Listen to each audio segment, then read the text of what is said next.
मैंने अपने पिछले वीडियो लेक्चर में आप लोगों को केमिस्ट्री का जो बेसिक पार्ट है वो 2 बताया था, जिसमें हमने देखा था अवयवीकरण क्या है, शुद्ध पदार्थ क्या है, तत्व क्या है और तत्व के अंतर्गत आने वाले जो धातु हैं उसके डेफिनेशंस को क्लियर किया था मैंने, और हमने उसके भौतिक गुण देखे थे। आज के इस वीडियो लेक्चर में मैं आप लोगों को धातु के विषय में ही बताऊंगा, जिसमें हम पढ़ेंगे धातुओं की प्राप्ति कैसी होती है, क्या होता है, और हम आगे देखेंगे धातुओं का रासायनिक गुण। तो मैं आपका Mahendra Gupta, founder of Pragati classes हाजिर हूं। सभी को मेरा नमस्ते, ग्रेट मॉर्निंग। आइए स्टार्ट करते हैं कुछ अन्य बेसिक चीजों को, जिसमें हम समझेंगे आज धातुओं की प्राप्ति। इसमें देखा जाएगा कि धातुओं को प्राप्त कैसे किया जाता है। मूलतः जितने भी धातु होते हैं वो मैंने लास्ट वीडियो में बताया था, वो प्राप्त होते हैं भू परपट्टी पर प्राप्त होते हैं, भूमि के अंदर प्राप्त होते हैं। अधिकांश धातु जो होते हैं, ये जो धातु रहते हैं भूमि के अंदर जब प्राप्त होते हैं तो 2 अवस्थाओं में प्राप्त होते हैं।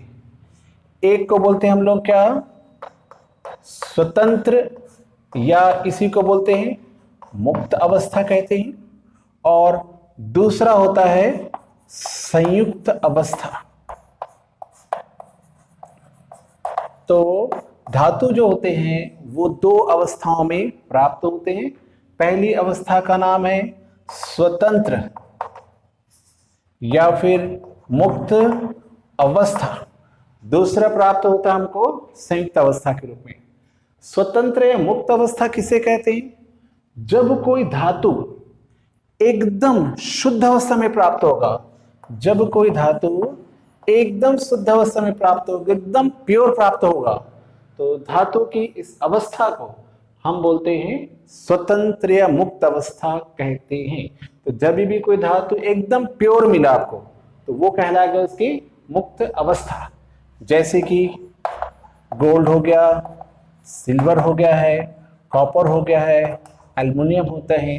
ये कुछ ऐसे धातु होते हैं जो एकदम स्वतंत्र अवस्था में, मुक्त अवस्था में एकदम प्योर आपको मिलते हैं।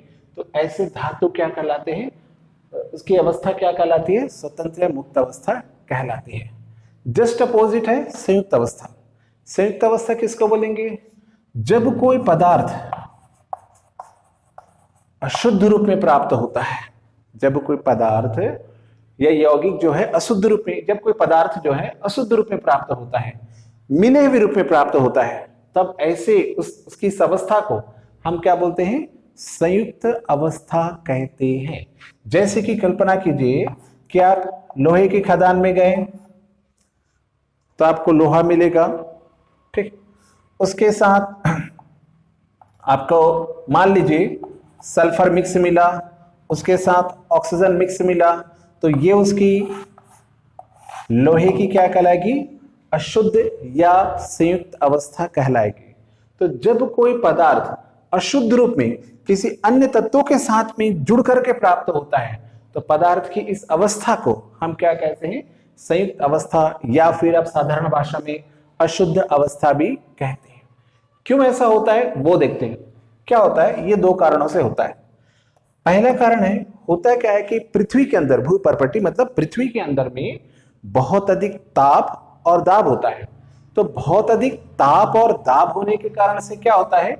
बहुत अधिक ताप रहता है और दाब भी क्या रहता है? बहुत अधिक रहता है। तो ताप और दाब अधिक होने के कारण से कुछ धातुएं जो रहती हैं वो पिघल जाती हैं, और पिघल करके दूसरे धातुओं के साथ में ये मिल जाती है, और फिर ये दोनों एक दूसरे के साथ में संयुक्त अवस्था में आ जाती हैं। इस प्रकार से होता है, ठीक। दूसरा होता है, कारण होता है धातुओं की क्रियाशीलता। कुछ धातु ऐसे होते हैं जो बहुत अधिक क्रियाशील होते हैं, तो उनका टेम्परेचर, और पृथ्वी के अंदर तो ऑलरेडी टेम्परेचर और प्रेशर बहुत अधिक होता है, तो क्रियाशील होने के कारण से क्या होता है? वो बहुत ही शीघ्रता से, जल्दी से दूसरे धातु के साथ में क्रिया कर लेते हैं और जुड़ जाते हैं, और इस प्रकार से वो अशुद्ध हो जाते हैं और उनकी इस अवस्था को हम लोग क्या बोलते हैं, संयुक्त अवस्था कहते हैं। तो केमिस्ट्री को जानने के लिए ये बहुत जरूरी है कि आप समझें कि मुक्त अवस्था क्या है और संयुक्त अवस्था क्या है। आशा करता हूं कि ये समझ में आ गया होगा। अब अगर लगता है कि कुछ नोट करना तो आप स्क्रीनशॉट ले सकते हैं। अब धातुओं की प्राप्ति के बाद हम देखेंगे धातुओं के रासायनिक गुण, केमिकल प्रॉपर्टीज ऑफ मेटल, धातुओं के रासायनिक गुण।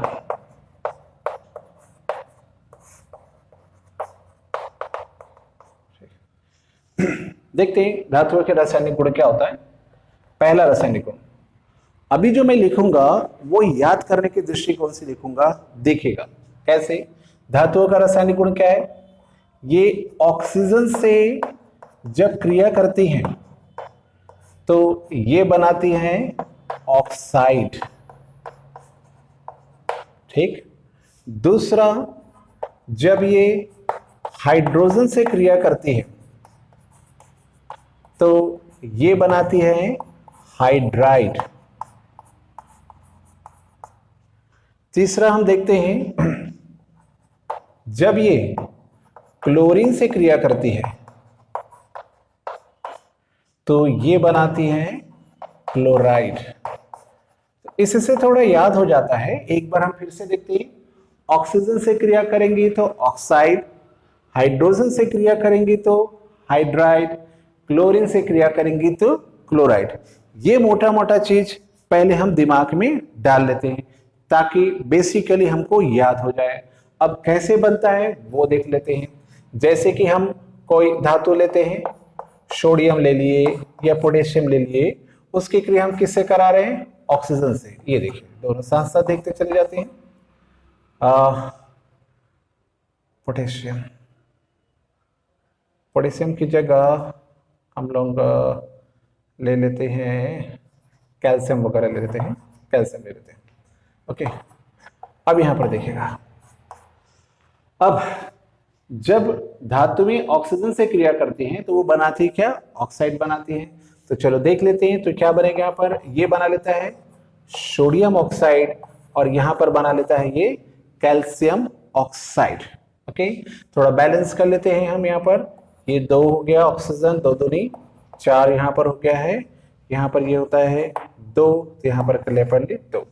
तो धातुएं जो हैं वो ऑक्सीजन से क्रिया करके बनाती क्या है, ऑक्साइड बनाती हैं। उसी प्रकार से हाइड्रोजन से क्रिया करेंगे। जैसे कि हमने देख लिया, सोडियम ले लेते हैं, ठीक, और ले लेते हैं क्या, पोटेशियम ले लिया, इसकी क्रिया कराते हैं, बोला हाइड्रोजन से क्रिया कराते हैं। तो बेसिकली बोलता है कि जब धातुएं हाइड्रोजन से क्रिया करती तो हाइड्राइड बनाती है। तो ये बना लेता है NaH, सोडियम हाइड्राइड बना लेता है, और यहाँ पर H2 है तो ये बना लेता है पोटेशियम हाइड्राइड बना लेता है। बैलेंस कर लेते हैं यहाँ पर, तो ये पोटेशियम हाइड्राइड बना लिया। उसी प्रकार से धातुएं जब क्लोरीन से क्रिया करती हैं तो क्लोराइड बनाती हैं। जैसे कि सोडियम धातु हो गया, पोटेशियम धातु हो गया, कैल्शियम धातु हो गया। अब देखिएगा क्लोरीन से क्रिया करें सर, तो धातुएं जब क्लोरीन से क्रिया करेंगे क्लोराइड बनाएंगी। ये हो जाएगा सोडियम क्लोराइड, ये हो जाता है पोटेशियम क्लोराइड, ये हो जाता है कैल्शियम क्लोराइड बना लेती हैं। आप इसको बैलेंस कर सकते हैं। यहाँ पर 2 ये हो गया, ये हो गया 2, यहाँ पर कर लिए 2, ये हो गया 2, और ये ठीक है। तो फिर से एक बार बता दूं, धातुएं ऑक्सीजन से क्रिया करती तो ऑक्साइड बनाती है, हाइड्रोजन से क्रिया करती तो हाइड्राइड बनाती है, और क्लोरीन से क्रिया करती है तो क्लोराइड बनाती है। ये मोटे मोटे तौर पे आपको समझना होता है। अब एक बात बता रहा हूं, आप यहाँ पर जब मैं केमिकल रिएक्शन लिख रहा था तो आप ध्यान से देखोगे तो आपको पता चलेगा कि यहाँ पर मैंने Na2O लिखा, बड़े पर C2O नहीं लिखा है। ओके, उसी प्रकार से यहाँ पर मैंने NaH लिखा हुआ है। तो समथिंग आप देख रहे हो कहीं पर मैं नीचे में 2 लगा देता हूँ, कभी नहीं लगा देता हूँ, ठीक।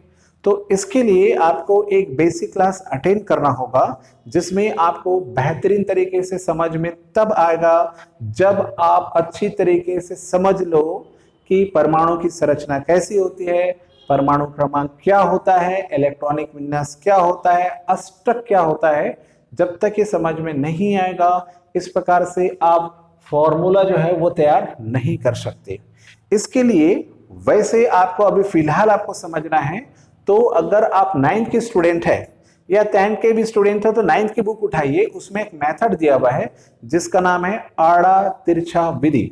वो बेस्ट है फॉर्मूला बनाने को समझने के लिए, तो एक बार उसको आप देख लीजिए, क्योंकि अभी मेरा उद्देश्य इस फॉर्मूला को समझाना नहीं है, मेरा उद्देश्य है धातुओं के रासायनिक गुण को समझाना है, इसलिए उस पर मैं ज्यादा बात नहीं कर रहा हूं, केवल केमिकल रिएक्शन को ही समझा रहा हूं। ये 3 रासायनिक गुण हो गए। ठीक, चौथा रासायनिक गुण क्या होता है धातुओं का, ये धन विद्युतीय प्रकृति के होते हैं। धन विद्युतीय प्रकृति के होते हैं मतलब कैसा होता है देखिएगा, अर्थात लास्ट में हमने देखा था इनकी प्रवृत्ति क्या होती है, इलेक्ट्रॉन त्यागने की होती है। तो सोडियम क्या करता है, प्रति परमाणु एक इलेक्ट्रॉन त्याग करके सोडियम प्लस आयन में परिवर्तित हो जाता है। उसी प्रकार से दूसरा धातु ले सकते हैं आप मैग्नीशियम प्रति परमाणु 2 इलेक्ट्रॉन त्याग करके क्या बना लेता है, मैग्नीशियम 2+ आयन है, आप यहाँ पर 2+ लिख सकते हैं। उसी प्रकार से एल्युमिनियम जो रहता है प्रति परमाणु 3 इलेक्ट्रॉन त्याग करके Al3+ आयन बना लेता है, आप 3+ भी लिख सकते हैं। तो चूंकि सभी इलेक्ट्रॉन त्यागते हैं इसलिए सारा का सारा क्या होते हैं, धन विद्युतीय प्रकृति को या धन विद्युतीय गुण को प्रदर्शित करते हैं। तो अगर आपको इंपॉर्टेंट लगता है तो आप इसका स्क्रीनशॉट ले सकते हैं।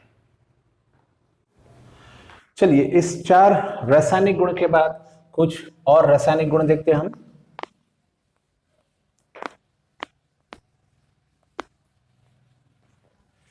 तो ये 4 रासायनिक गुण हो गया है। 5वां रासायनिक गुण छोटा सा बेस तैयार करते हैं। जब धातुएं जल से क्रिया करती है, जब धातुएं जल से क्रिया करती हैं तो ये बनाती है हाइड्रा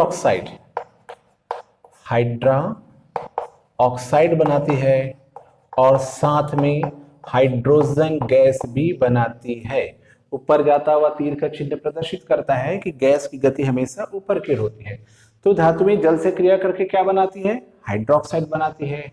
उसी चलिए एक एग्जांपल देख लेते हैं, जैसे कि सोडियम हो गया है, कैल्शियम हो गया है, ये जल से क्रिया करेंगे।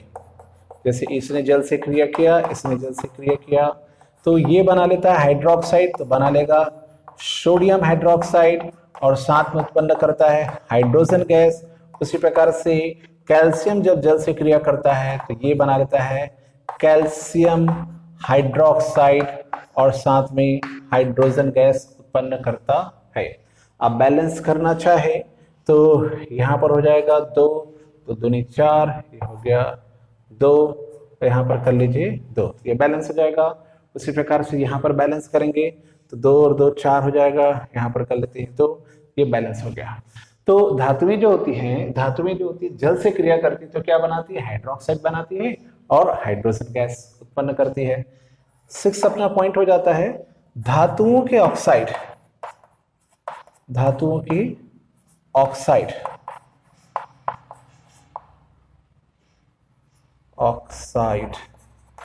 की क्रिया